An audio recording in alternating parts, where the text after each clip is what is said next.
안녕하세요. 다니쌤입니다. 제가 오늘 말씀드릴 주제는요.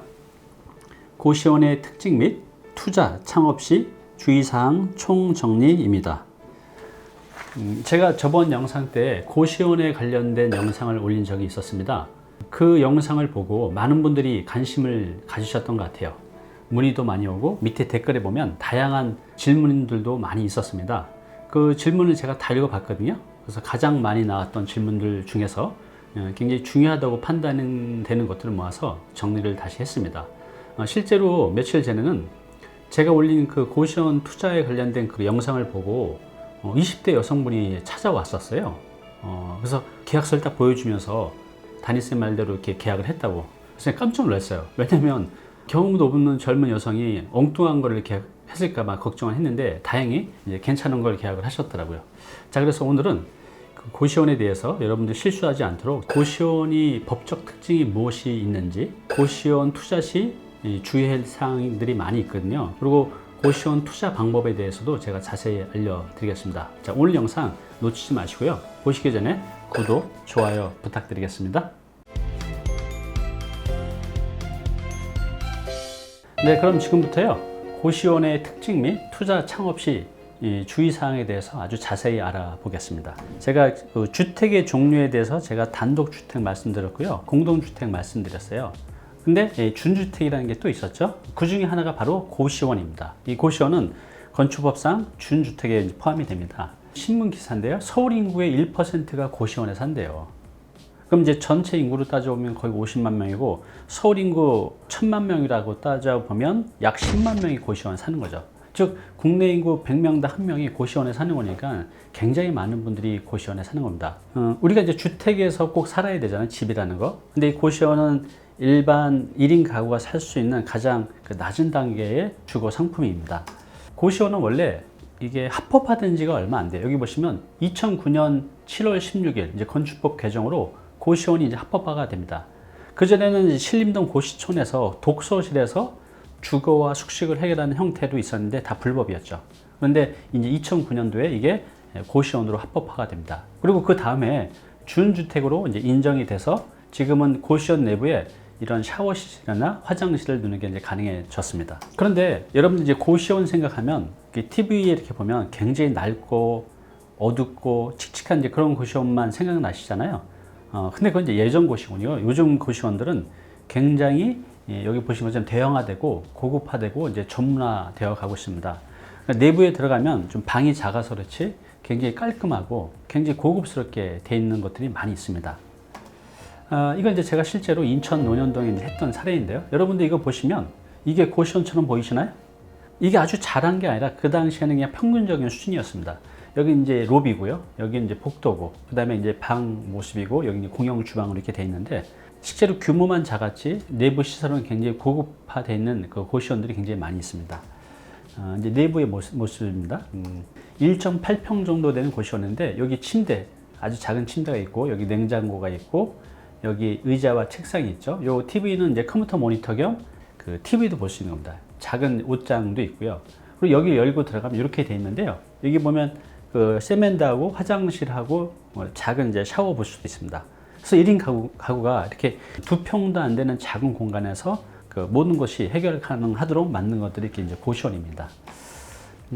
이건 제가 이제 압구정동에 예전에 했던 사례인데요. 여기 이제 내부 보시면 굉장히 고급스럽죠. 그리고 내부는 이렇게 되어 있습니다.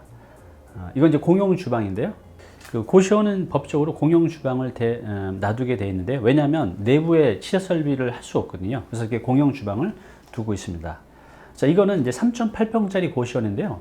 이렇게 보시면 이게 고시원인지 고급 오피스텔인지 구분이 안 갈 정도로 굉장히 이렇게 예쁘게 잘 되어 있습니다. 자, 이거 보시면 이 건물 전체가 다 고시원 건물이에요.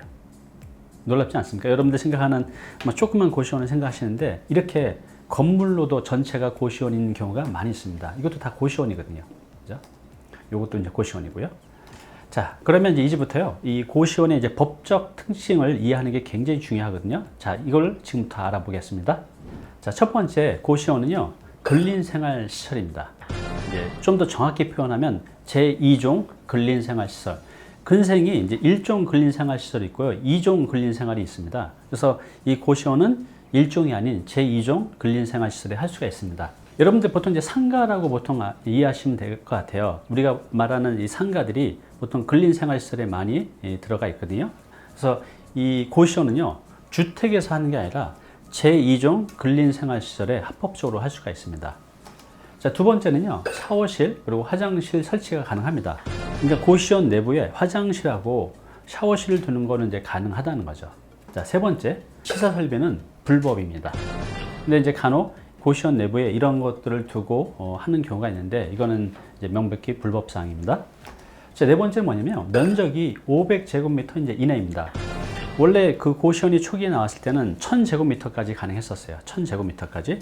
그런데 이제 고시원이 너무 많이 생기다 보니 이제 정부에서 이거를 이제 절반으로 줄인 겁니다. 500제곱미터면 어떻게 되는 거죠? 평수를 따져보면 약 150평 정도 됩니다. 고시원이 요즘 잘 되는 곳들이 많다 보니 어떤 건물에 보면요, 고시원이 뭐 2개층, 3개층 막 이렇게 있는 것들도 간혹 있습니다. 근데 여기서 꼭 여러분들이 창업할 때 주의할 사항이 뭐냐면 이게 한 건물에 500제곱미터거든요. 한 건물에 500제곱미터. 그럼 만약에 한 건물의 바닥 면적이 그래서 300평이라고 할게요. 이미 한 개의 고시원이 300평을 하고 있는데 여기 고시원이 잘 되니까 나도 그 300평을 아래층에 임차해서 고시원을 하려고 사업자를 내려고 하면 사업자가 안 나옵니다. 왜 그렇죠? 500제곱미터까지만 가능해요. 초과됐기 때문에 그 아래층에 신규로 하는 것들은 그 고시원 허가가 안 나옵니다. 그래서 여러분들이 반드시 고시원을 하실 때는 그 같은 건물에 고시원이 하고 있는 곳이 있는지 꼭 확인하시고 거기서 몇 평을 사용하고 있는지를 보신 다음에 그러면 이제 내가 남은 평수만큼, 그러니까 150평에서 만약에 그분이 70평을 사용하고 있다면 나는 80평까지만 가능한 겁니다. 그래서 여러분들 이걸 꼭 주의하셔야 됩니다. 다섯 번째는 뭐냐면 공동주택과 함께 동일 건물의 설치가 불가능합니다. 여러분들 공동주택이 뭐죠? 아파트, 다세대주택, 연립주택, 도시형 생활주택 이런 것들이 공동주택이에요. 소유주가 다 다른 사람들이 모여서 사는 하나의 그 주택을 말합니다. 그러니까 그런 공동주택과 동일 건물의 설치가 불가능해요. 제가 아셨던 분이 고시원 이제 창업을 하시려고 주상복합 아파트 있잖아요. 주상복합 아파트 보면 보통 아래에 1, 2, 3층 정도는 이제 상가로 돼 있고 그 위로 아파트로 돼 있죠. 거기 이제 2층을 이제 분양 받으신 거예요. 거기가 이제 고시원이 잘 된다는 소리를 듣고. 그러면 거기에 고시원 창업이 가능할까요? 안 되죠. 왜 안 되죠? 공동주택과 동일 건물에 같이 못 들어가요.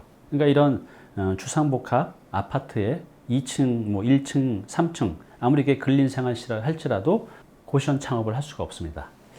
자, 여섯 번째는 뭐냐면요. 지금 이 고시원을 가지고 그 게스트하우스로 운영하는 분들이 제법 많습니다. 많은 분들이 이것 때문에 걸렸거든요. 그러니까 일반인들이 이제 전문적인 지식이 없다 보니 요즘 게스트하우스가 인기잖아요. 그래서 고시원을 게스트하우스로 운영하는 것들을 비싼 권리금을 받고 인수를 했다가 이제 불법상인지도 모르고 이제 걸리게 되는 거죠. 그래서 뭐 세금도 내고 운영도 못 하게 되는 거죠. 게스트하우스는요, 집주인이 상주를 해야 되고요. 또 영어가 가능해야 돼요. 그리고 이제 면적도 230제곱미터까지만 가능하기 때문에 약 70평 조금 넘는 평수죠. 그래서 이 고시원은 주택에서만 가능합니다. 고시원에서는 절대로 게스트하우스를 운영하면 안 됩니다. 불법입니다. 여러분들도 이것도 꼭 주의하셔야 돼요.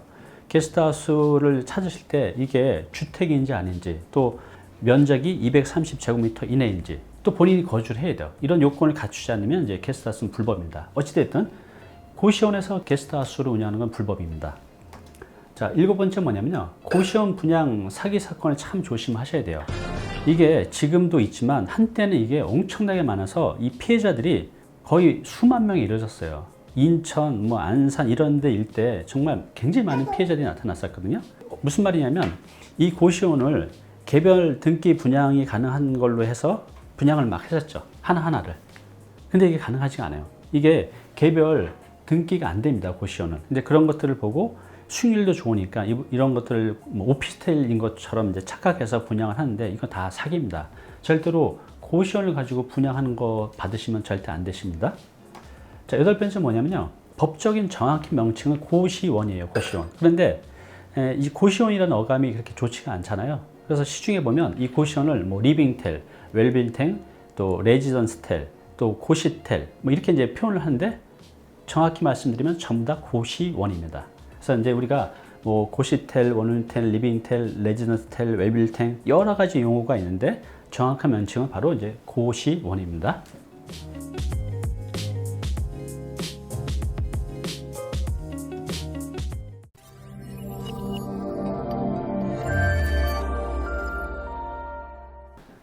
네, 오늘 정보 도움이 좀 되셨나요? 앞으로 이런 정보 계속 받아보실 분은요, 여기 구독 부탁드리고요. 그 다음에 오른쪽은 제가 추천하는 영상입니다. 꼭 한번 보시기 바랍니다.